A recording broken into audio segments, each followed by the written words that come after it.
నువ్వు చూడలేదు కాబట్టి అడుగుతున్నాను. Sounds good, very good. నీ సౌండ్స్ గుడ్ తగలే. Very good. యూకేకి పోయి నేర్చుకున్నది అది ఒక్కటే. రీసెంట్గా ఈ మధ్య యూకే వెళ్ళాను, అందుకే కొంచెం ఇంగ్లీష్.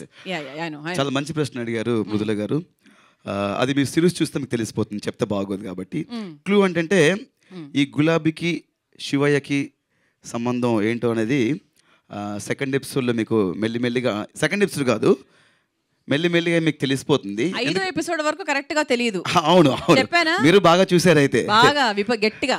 కానీ తర్వాత గులాబీ తోట ఉంటుంది ఓ ప్లేస్ లో. ఓ బాబోయ్ సార్, మీరు సూపర్ సార్, అంత రైటింగే. ముఖేష్ ప్రజాపతి గారు, హ్యాట్స్ ఆఫ్ యూ బ్రో. నేను ఆయన, నా దృష్టిలో ఆయన డైరెక్టర్ కాదు అసలు, బేసిక్గా is a creator. Actually is a creator. నా పేరు ముఖేష్. ఆ ముఖేష్ కదండి, ఈజ్ ఎ క్రియేటర్, అసలు డైరెక్టర్ కాదు అతను, క్రియేటర్. అండ్ ప్రశాంత్ గారు సూపర్ అండి. అండ్ ఎస్పెషల్లీ G5 కాన్సెప్ట్ సెలక్షన్లో కానీ నేను ఇప్పుడే మాట్లాడేస్తాను. టైం ఉందా ఇంకా? మాట్లాడు అవినాష్, నువ్వు మాట్లాడితే కాదనే వాళ్ళు ఎవరైనా ఉంటారా చెప్పు. స్పెట్స్ తీద్దాం అలా బల్బు అనుకుంటాను నాకు.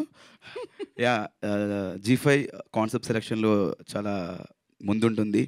అండ్ ప్రతి ఒక్క టీమ్ డైలాగ్స్ కానీ అండ్ ద వేరియేషన్స్, చూపించే వేరియేషన్స్లో. అండ్ ముఖ్యంగా మా అంజలి గారు ఎక్కడ ఉన్నారు, మా తెలుగు హీరోయిన్ అంజలి గారు మేడం, చాలా చాలా బ్యూటిఫుల్ ఉన్నారు. మీరు ఇలాంటి రోల్స్ చేసినప్పుడు చాలా ట్రెడిషనల్గా ఉన్నారు మేడం, చాలా క్యూట్గా ఉన్నారు. అండ్ మా అంటే నాకు చిన్నప్పుడు కోరిక ఉండేది, పెళ్ళంటూ చేసుకుంటే ఇలాంటి ట్రెడిషనల్ ఉన్న అమ్మాయిని పెళ్లి చేసుకోవడం నాకు కోరిక ఉండేది మేడం. బట్ మిమ్మల్ని కాదు మేడం, మిమ్మల్ని కాదు, బట్ అలాంటి అమ్మాయినే చేసుకున్నాను. You looking very cute and wish all the best madam. And congratulations. మీతో గీతాంజలి వర్క్ చేశాను అండ్ ఇది వర్క్ చేయలేకపోయాను.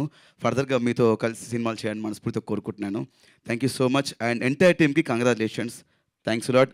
అండ్ ముఖేష్ ప్రజాపతి గారు, అన్న ఎక్కడున్నావు అన్న, చీకట్లో ఉండి ఆర్టిస్టులు ముందుకు నడిపించే వ్యక్తి. Wish all the best and congratulations అన్న. మీరు ఇలాంటి సబ్జెక్టులు అండ్ కొత్త కొత్త సబ్జెక్టులు చేయాలని మనస్ఫూర్తిగా కోరుకుంటున్నాను. వచ్చిన మీడియా వాళ్ళందరికీ థ్యాంక్ యూ సో మచ్, ఎప్పుడు సపోర్ట్ చేస్తూ ఉంటారు మంచి ప్రాజెక్ట్స్ని. Thank you so much, thanks lot. And Sriteja భయ్య అండ్ అనన్య గారు, చిన్న పాప, నాన్న ఎల్లుండి ఎప్పుడు వస్తుంది నాన్న, సూపర్ అమ్మా, చాలా క్యూట్గా చేసావు. Thank you, all the best. మామూలుగా పిల్లలు చెప్పింది చెప్పినట్టే చేస్తారంటారు కదా, ఈ అమ్మాయి చెప్పిన దానికన్నా మించి చేసింది అనమాట. అందుకే నిజంగా చాలా మంచి చాలా నేచురల్ గా చేసింది. నాలాగా చేసింది. Exactly, sounds good.